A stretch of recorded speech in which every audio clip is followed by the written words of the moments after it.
சுலைமான் அலைஹிஸ்ஸலாம் அவங்களும் இஸ்ராயில் அலைஹிஸ்ஸலாம் மலக்குல் மௌத் உட்காந்து பேசிக்கிட்டு இருக்கிறாங்க. அப்படி பேசி கொண்டிருக்கும் பொழுது ஒருத்தர் இப்படி கிராஸ் பண்ணி போறார். அவரை இப்படி மலக்குல் மௌத் அப்படியே உத்து பார்க்குறாங்க. ஆஹா, சுலைமான் தான் கேட்டாங்க, சுலைமான் நபி கேட்டாங்க, என்ன அப்புறம் உத்து பார்க்குறீங்களே, நீங்கள் உத்து பார்த்தாலே பெரிய ஆபத்துலாம். ஆமாம், நாளைக்கு இந்த நேரத்தில் இவர் மையத், இப்போ மையத்து நடந்து போகுது, நாளைக்கு இவருடைய ரூஹை பிடுங்குமாறு அல்லாஹ் உத்தரவிட்டிருக்கான். ஒரு நாள் தான் இருக்கிறது, இவருக்கு ஒரு நாள் தான் இருக்கிறது. என்ன செய்ய முடியும்? அஜல் வந்தால் போய் சேர வேண்டியதுதான். கொஞ்சம் காலம் கடந்தது, ஒரு நாள் முடிந்தது, பல நாட்கள் முடிந்தது, சில மாதங்கள் முடிந்து ஒரு நாள் சுலைமான் அலைஹிஸ்ஸலாம் அந்த மனுஷனை பார்க்குறாங்க. நாளைக்கு யார் ரூஹு பிரிய போகுதுன்னு சொல்லப்பட்டதோ அந்த மனுஷன் அப்படி நடந்து போகிறான். இவங்களுக்கு பெரிய கன்ஃபியூஸ், இது எப்படி சாத்தியமாயிடுச்சு? அந்த மனுஷன் தானே இவன். என்ன சிலரை நினைவு வைக்க முடியும் இல்லையா? நாளைக்கு இவன் உயிர் ரூஹு போகுதுன்னு சொன்னால் அந்த மனசில் அப்படி ஃபிக்ஸ் ஆகிடும். ஒரு முக்கியமான விஷயம் இல்லையா அது? மறக்கக்கூடிய விஷயமா?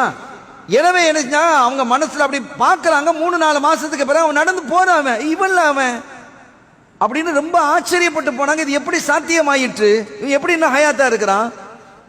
மலக்குல் மௌத் திருப்பி வந்தாங்க. ஒரு தடவை வரும்போது சந்தி கேட்டாங்க, ஏற்கனவே ஒரு ஆளை பத்தி நீங்க இப்படி சொன்னீங்க. ஆமா, நாளைக்கு இவன் ஹயாத்தா இருக்க மாட்டான், மௌத்தா போயிடுவான்னு சொன்னீங்க. ஆனால் அவனை பல மாசத்துக்கு பிறகு நான் பார்த்தனே, சில நாட்களுக்கு முன்னால பார்த்தனே. என்ன ஆச்சு? அவன் தானா அல்லது அவனை மாதிரி வேற ஒருத்தன் இருக்கலாம், இல்லை சாடையில் இருக்கலாமே, அப்படியே அதே நான் பார்த்துட்டானாங்க. இல்லை இல்லை, நீங்கள் அதே ஆளை தான் பார்த்துருக்கிறீங்க, அவனோட ரூஹ பிடுங்க. இல்லை, என்னாச்சு?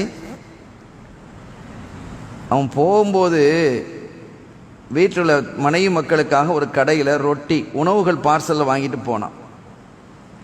உணவு பார்சலில் வாங்கிட்டு போகிறான். அப்படி உணவு பார்சலில் வாங்கிட்டு போகும்போது ஒரு யாசகன் பிச்சைக்காரன், நான் ரொம்ப நாளாக 2-3 நாளாக பசியோடு இருக்கிறேன், எனக்கு ஏதாவது தாங்கலேன், எனக்கு பசியோடு இருக்கிறான்னொன்னே இதை என்ன செய்ய, நான் கையில் இருக்கிறத கொடுத்துட்டான். அதை வாங்கி சாப்பிட்டுட்டு அவன் சொன்னான், யா அல்லாஹ், நான் 2-3 நாளாக பசியாக கிடந்த அந்த மனுஷன் எனக்கு உணவு தந்துட்டான், இவனுடைய ஹயாத்தை நீ நீளமாக்குவாயாகன்னு கேட்டான்.